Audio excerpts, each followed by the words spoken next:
अस्सलाम वालेकुम तमाम देखने वालों को। मैं हूं इरफान हैदर। वजीर आजम शहबाज शरीफ और सदर मुस्लिम लीग नून के नवाज शरीफ आमने सामने। शहबाज शरीफ ये कह रहे हैं कि आर्मी चीफ नोटिफिकेशन जारी करना है, नवाज शरीफ ये कह रहे हैं कि नोटिफिकेशन जारी नहीं करना, आर्मी चीफ को इतना लंबा नहीं खींचना। ये सारी बातें हो रही हैं, इसकी हकीकत क्या है मैं आपके सामने रख दूंगा। लॉ क्या कहता है, कानून क्या कहता है, बहुत डिटेल से आपको बता दूंगा। इसके साथ साथ तहरीक इंसाफ के अहम रहनुमाओं पर जिसे कहते हैं ना अदालती क़यामत टूट पड़ी है। बहुत अफसोसनाक है उनके लिए, परेशान कुन है उनके लिए। अब अगला स्टेप उनका क्या होगा ये भी तफसील से आपको बताऊंगा।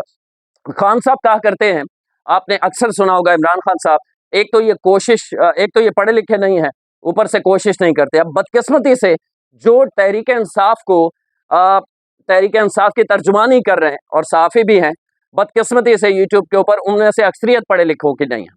तो आपको बाकायदा थंबनेल पे लगा कि शहबाज शरीफ जो है वो जब बैरून मुल्क दौरे से लौटे हैं, इस्लामाबाद के बजाय लाहौर चले गए, नवाज शरीफ इजाजत देंगे तो नोटिफिकेशन होगा। आर्मी चीफ इस वक्त मुल्क के अंदर कोई नहीं है, हिजान की कैफियत है, क्योंकि तहरीक इंसाफ का फॉलोअर अगर उसे ये बताया जाएगा कि ये आर्मी चीफ आसिम मुनीर साहब, फील्ड मार्शल साहब जा रहे हैं और कोई और आ रहा है, तो उसकी उम्मीद बनेगी कि शायद दोबारा इमरान खान की हुकूमत आए। इस चीज से वो ज्यादा आपको देखेंगे और आपके डॉलर ज्यादा बनेंगे। आपको पता है कि आप झूठ बोल रहे हैं, लेकिन इस झूठ से फायदा हो रहा है। कोशिश मेरी ये होती है, जो हकायक है आपको स्क्रीनशॉट दिखा दूंगा, साथ साथ आप आइन क्या कहता है, कानून क्या कहता है, आसानी से समझा दूंगा। कोशिश ये होती है कि किसी पार्टी के तर्जुमानी के बजाय आपको आसान लफ्जों में बात समझा दी जाए, मसला क्या है। अब मैं समझा देता हूँ। 2024 में 26वीं आईनी तरमीम हुई है, उसमें वाज़े लिखा हुआ है कि आज से सर्विसेज चीफ की मुद्दत जो है वो 5 साल होगी।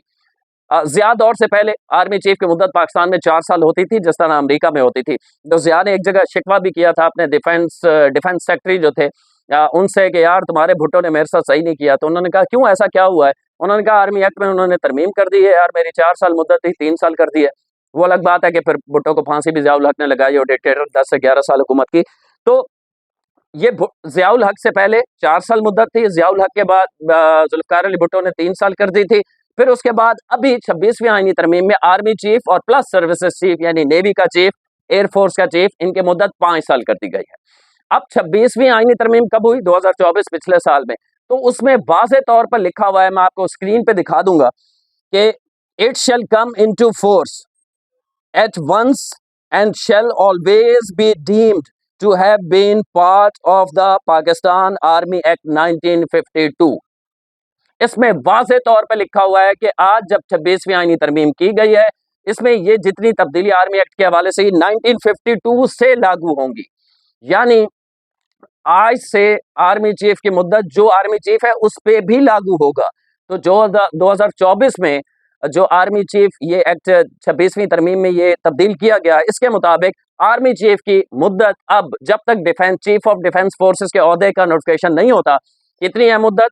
5 साल बढ़ गई, मतलब 3 से 5 साल हो गई। उन्होंने रिटायर होना था अगर 3 साल होती, तो इस साल रिटायर होना था कब? 25 नवंबर को। 25 नवंबर 2025 को रिटायर होना था। 3 से 5 साल हो गए इसमें लिखा हुआ है, तो कब रिटायर होंगे? 25 नवंबर 2027। और मैं देख रहा था कि अमेरिका में बैठे हुए, यूरोप में बैठे हुए वो यूट्यूबर्स जो प्रोपागेंडा करते हैं, वो कह रहे हैं कि देखो इस वक्त मुल्क में आर्मी चीफ ही कोई नहीं है, क्योंकि 25 को ये रिटायर हो गया है। भाई नोटिफिकेशन जारी होता है अपॉइंटमेंट पर और एक्सटेंशन पर। वजीर आजम नोटिफिकेशन जारी करता है ना, ये ना अपॉइंटमेंट है, नहीं अपॉइंट वो पहले हो चुके हैं 2022 में नवंबर में, आपको पता है, फील्ड मार्शल आसिम मुनीर।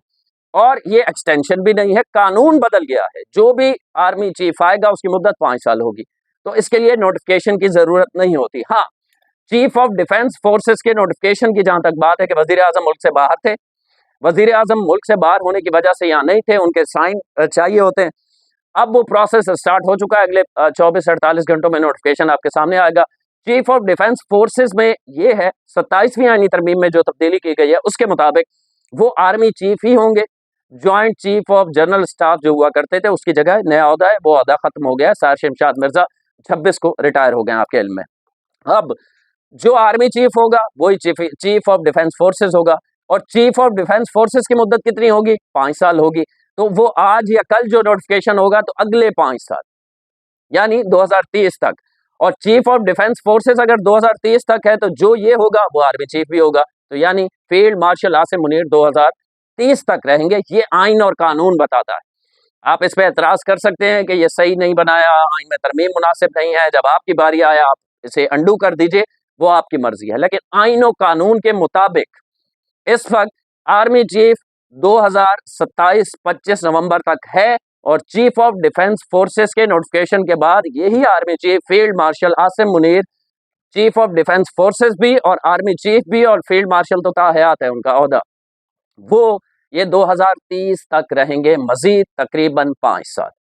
इसमें कोई हिजान वाली बात ही नहीं है। ये हिजान इसलिए फैलाया गया है कि जो बाहर बैठे हुए हैं अमेरिका और यूरोप में, इतनी तो वो मैं 2-3 को जानता हूँ, वो इतने पढ़े लिखे नहीं थे, बहरहाल आप इतनी इंग्लिश तो सीख गए होंगे कि जो मैंने आपको दिखाया है ये कम से कम पढ़ के समझ लें।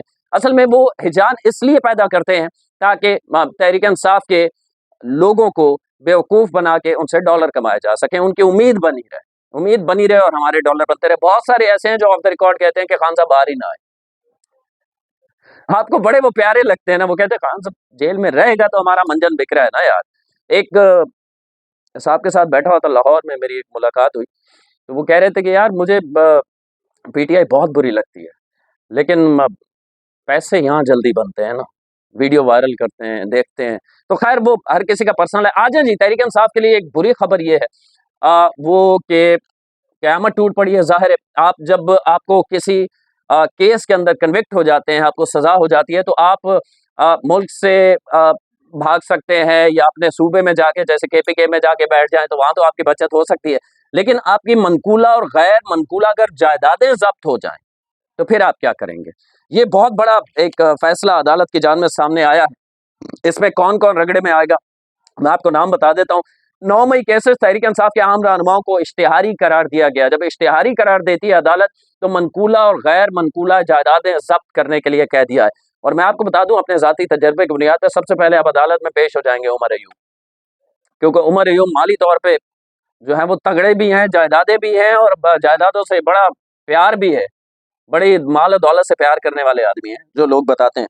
तो इसमें अब इनके 9 मई में जिनको सजाएं हुई थी वो सारे, जैसे आप कहते हैं नवाज शरीफ भाग गए थे, तो मैं इनके लिए वही लफ्ज अगर इस्तेमाल करूं, ये सारे भाग के इस वक्त केपीके में बैठे हुए हैं। और केपीके में कहां बैठे हुए हैं? क्योंकि वहां हुकूमत है, वहां हमें गिरफ्तार नहीं कर सकेंगे।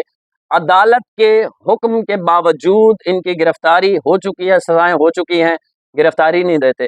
और फिर बयानिया क्या बनाया जाता है कि नून लीग भाग जाती है। नून लीग में नवाज शरीफ के अलावा सारे यही थे और उनको सजाएं हुई थी और उन्हीं अदालतों से सजाएं गलत साबित हुई और वो जेलों के अंदर रहे। खैर आ जाए, 9 मई केसेस तहरीक इंसाफ के रहनुमाओं को इश्तिहारी करार दिया गया। इसमें कौन कौन है?